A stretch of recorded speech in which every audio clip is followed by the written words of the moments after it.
And this is a fantastic runner-up prize for all these lovely patrons who voted for this one, for last month's winner of the Patreon vote. But the voting was so close with this and Everlong by Foo Fighters, which we're going to do as well. You know, this is the beauty of Patreon. You get to have a pick and choose of what you want. But have a think about this tune for a moment, right? It was released a full year before 10, Nirvana's Nevermind. I mean, this is almost a sort of thrash metal riff, and the tone of the guitar is super distorted and saturated and awesome. So we're going to crack on and learn this bad boy. It's in the standard Alice in Chains tuning, but drop D. So your whole guitar needs to go down half a step, and then the big chunky one, string number 6, goes down a further 1 step or 2 frets. Right, brace yourself. First riff coming at you like Margaret Thatcher. Woohoo! Yes, indeed. So we're playing big, chunky, 1-finger power chords, or 5 chords. 2nd fret, 2 open. Then up to the 6th fret and do a little bend, double stop bend.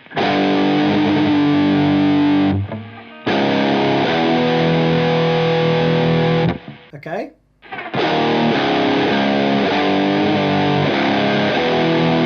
Then you've got this.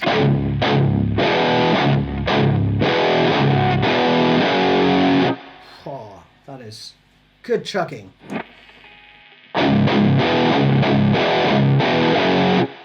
It's all open, 3rd fret, 5th fret. That's it, all right?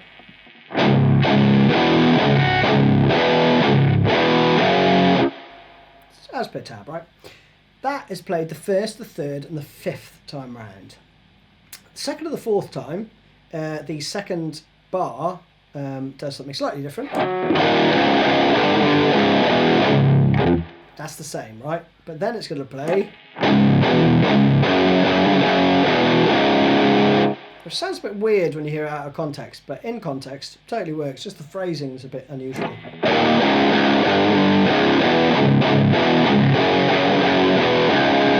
And all you're doing there is,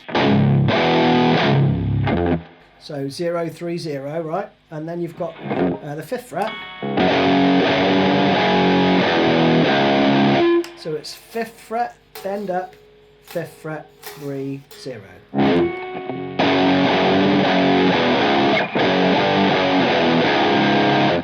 Alright, so that all together slowly.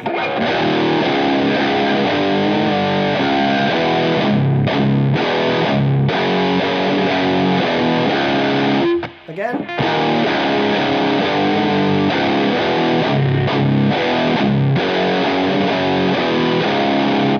Then the 6th time round, it ends with kind of fuller chords, right? So you're playing, you know, the power chord, 2 power chords chunked together, right? So you've got a power chord from the D string, 3, 5, 6. You've got a power chord 3, 5, 3 from the low D, right? Or D flat. So that last time round is.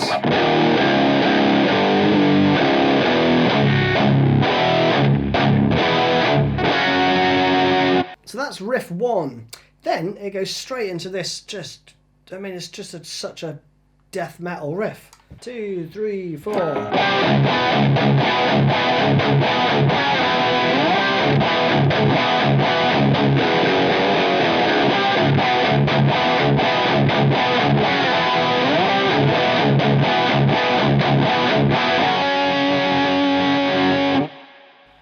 Just so awesome, isn't it? The chord shape throughout is exactly the same. It's basically, if we started on the 3rd fret, it'd be 3, 5, 6, which is a power chord from the D string. But you put in a 5th in the root, just to make it sound even fatter than it already does. And you're going to do 11th fret to the 3rd fret, and then 5, 3. For that last chord, right? The rest of it is just a rhythm between the open, chugs, and I'm chugging kind of the low 2 notes there, and the chords, right? So So slowly.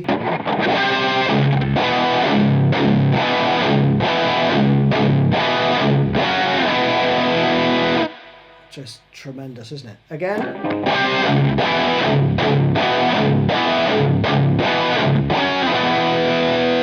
I mean, it's not too technical. You just got to learn the rhythm, basically. So the rhythm, if I don't move the chord around, maybe that'll make it easier, right? Is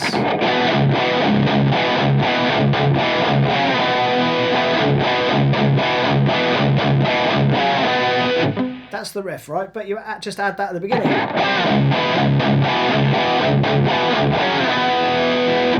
Right, so that's the first time round. The second time round goes.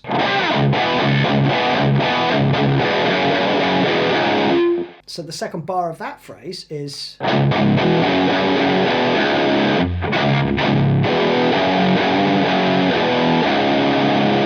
All right, so 0, 0, 3, 5, bend up, 5, 3, 0.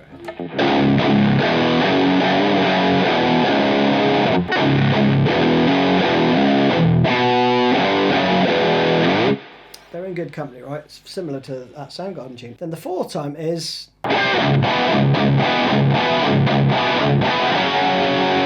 Just a variation on the first time. So rather than ending it with. You play 3 to 5 rather than 5 to 3. That all loops around again, and then you come out of that part we just played into this.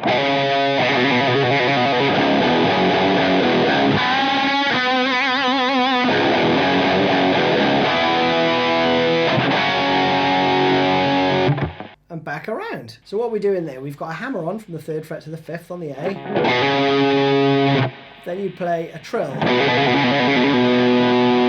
And then you leave the 3rd fret ring out, right? So. And then you've got this. That riff again, right?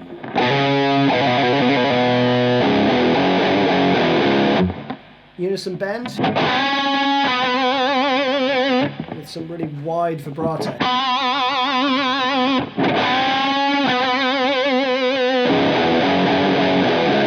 And then. So the power chord with the 5th and the bass. 3rd fret to 5th fret. And you move to it on the 4 and, right? So it's.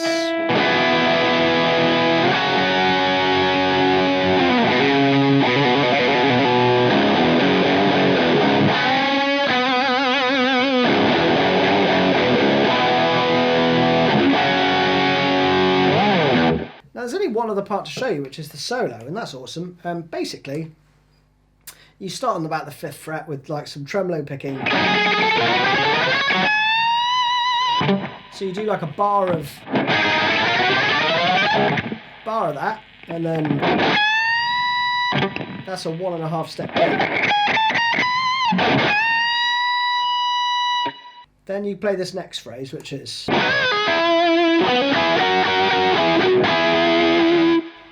Alright, that again. Bend on the 13th fret. So it's 13th fret, bent up full, release, pull off to the 10th. And then you play the 10th fret on the adjacent string down, right? And that note there, that rings out for 2 beats. Then you play 10th fret to 12th fret on the next string down from that. And then you've got some double stops. So that's slowly.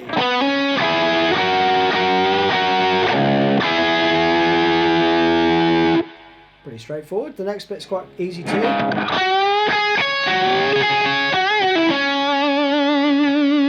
So you bend the 12th fret up a full step up to the 14th fret. And then you plant your first finger on the 10th fret. So just play that riff twice.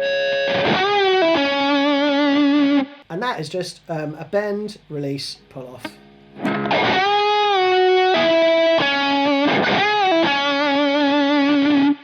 Right, very Jerry. Then for the next part, you go down to the 7th fret and you play this.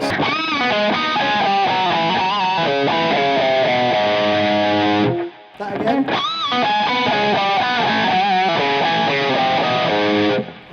is all artificial pinch harmonics, right? And what I'm doing there, if you can see this, is I'm kind of I'm holding the pick quite tightly, but you see that my thumb, there's a bit of meat, you know, coming over the other side of it, right? And I'm actually striking the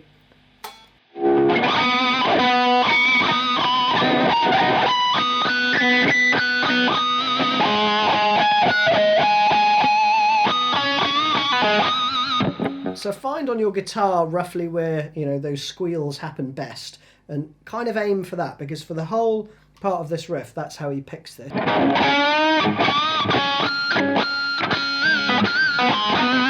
So mine's around there, I'm going to go for that.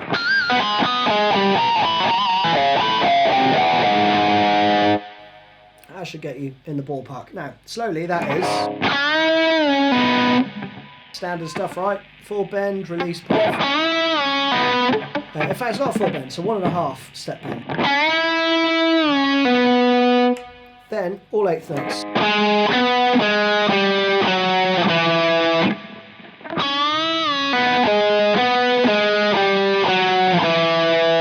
Same riff, down from the 5th fret though this time.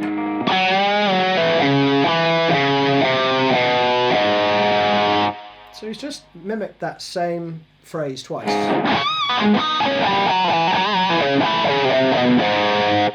So cool. So the solo in its entirety, roughly, because I haven't learned it all, it goes like this.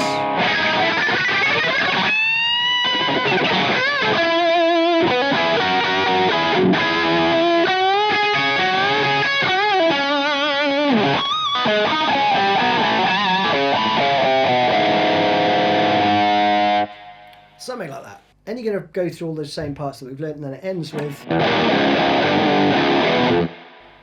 ends on that 3rd fret. All right, how much better do you feel now you've got that out of your system, right? I mean, if you're not headbanging from the waist after learning that, then I don't think I can be any further help, frankly.